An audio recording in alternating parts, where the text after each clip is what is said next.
Bonjour à toutes et à tous et bienvenue. Alors, si vous vous préparez à devenir conseiller ou conseillère en économie sociale et familiale, sachez qu'une nouvelle dimension de votre métier est devenue absolument incontournable, l'écologie. Et attention, on ne parle pas d'un sujet abstrait, loin de là. C'est une réalité bien concrète qui transforme déjà en profondeur l'accompagnement social. Et oui, il faut bien voir que les défis environnementaux sont devenus des défis sociaux. La précarité énergétique, l'insécurité alimentaire, les problèmes de santé liés à la pollution, tout ça, ce sont toujours les personnes les plus vulnérables qui sont touchées en premier. C'est exactement pour ça que votre rôle de conseiller ESF est plus crucial que jamais. Vous êtes vraiment au cœur de ces nouveaux enjeux. Voilà la grande question qui est au cœur de votre futur métier.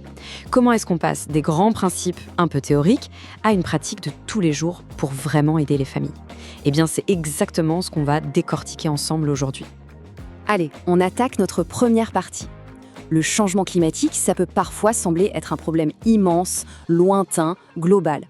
Mais l'objectif ici, c'est de voir comment cette grande menace se traduit en fait par des difficultés très concrètes, juste là, à notre porte, dans le quotidien des familles que vous allez accompagner. Pour bien saisir l'urgence d'aujourd'hui, un petit retour en arrière s'impose. Regardez cette frise. Pendant des siècles, les concentrations de gaz à effet de serre sont restées plutôt stables.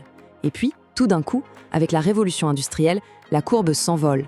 Elle s'accélère encore au XXe siècle et atteint des niveaux qui, aujourd'hui, nous obligent à agir, et vite. Les conséquences de cette augmentation, on les connaît bien maintenant. Ce ne sont plus des hypothèses, mais des faits, des choses qu'on observe. Le réchauffement global, la fonte des glaces qui fait monter le niveau des mers. Et surtout, ce qui nous touche directement, des événements climatiques extrêmes de plus en plus fréquents, qui viennent aggraver encore plus les inégalités sociales. Bon, tout ça, ça peut encore paraître un peu lointain. Alors, pour que ce soit bien concret, on va changer d'échelle. On passe du mondial au local. Faisons connaissance avec la famille Dupont. Une famille qui vit dans un appartement en périphérie de Lyon, par exemple. Pour les Dupont, le changement climatique, ce n'est pas de la théorie, c'est le quotidien. Leur appartement est une passoire thermique, une vraie fournaise en été. Le prix des légumes sur le marché augmente à cause des sécheresses. La santé de leur enfant, qui est asthmatique, se dégrade avec les pics de pollution. Et bien sûr, les factures d'électricité s'envolent. Logement, alimentation, santé, budget, vous voyez, tout est lié. Face à tous ces défis qui s'entremêlent, comment on agit ? Il nous faut un cap, une sorte de guide. Et c'est justement l'objet de notre deuxième section, le développement durable. Oubliez l'image d'un concept un peu flou. Il faut le voir comme une boussole, un vrai cadre d'action pour construire des solutions qui tiennent la route sur le long terme. La définition de base, elle vient du rapport Brundtland de 1987 et elle est fondamentale. L'idée clé ici, c'est vraiment la notion d'équilibre. Il s'agit de répondre à nos besoins aujourd'hui, bien sûr, mais sans piller les ressources, sans laisser une dette aux générations qui arrivent derrière nous. Et cet équilibre, il repose sur 3 piliers qui sont totalement inséparables. Il y a l'environnemental, évidemment, mais il y a aussi le social, l'équité, le bien-être et l'économique. Une économie juste et viable. Une solution n'est vraiment durable que si elle est solide sur ces 3 pieds. Et c'est là qu'on voit à quel point ce concept est au cœur même de votre mission de conseiller ESF. Ok, on a posé le problème et on a notre cadre de pensée. Maintenant, on passe à l'essentiel, la pratique. Comment on traduit tout ça en actions concrètes ? C'est le but de notre 3e section. Une véritable boîte à outils pensée pour votre quotidien de terrain. Tout, absolument tout, commence par la communication. Imaginez quelqu'un qui est angoissé par ses factures. Une phrase bateau comme « il faut faire attention » ne sert à rien, c'est même contre-productif. L'approche USF, c'est l'écoute, l'empathie et surtout proposer de faire équipe. On passe du « il faut que vous fassiez » à « regardons ça ensemble ». La différence est énorme. Une fois que le dialogue est ouvert, là, on peut proposer des solutions. Ce tableau, c'est juste quelques exemples d'actions simples, mais avec un impact réel. Mettre des rideaux épais, bien régler son chauffage, passer au LED, chaque geste compte.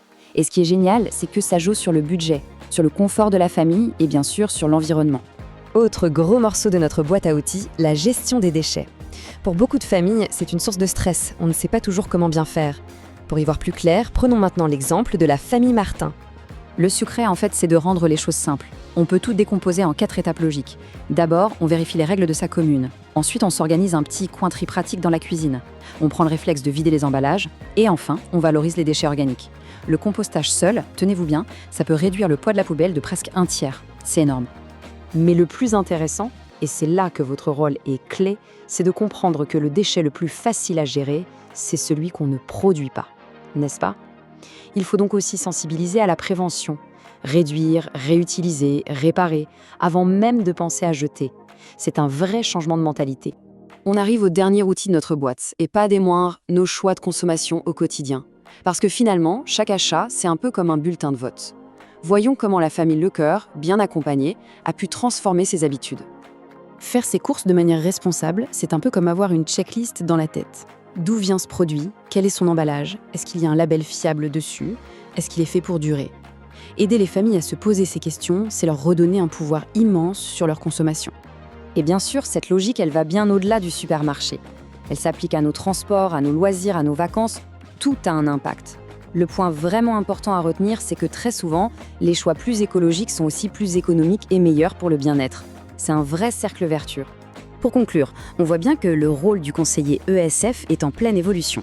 Il ne s'agit plus seulement de gérer des situations de crise, vous êtes en train de devenir un véritable catalyseur de changement, un acteur clé qui donne aux familles les outils pour s'adapter et construire un avenir plus solide et plus durable. Alors je vous laisse avec cette question pour réfléchir. Demain, une fois sur le terrain, dans votre pratique, quelle sera la toute première action durable que vous allez inspirer ? Merci beaucoup pour votre attention.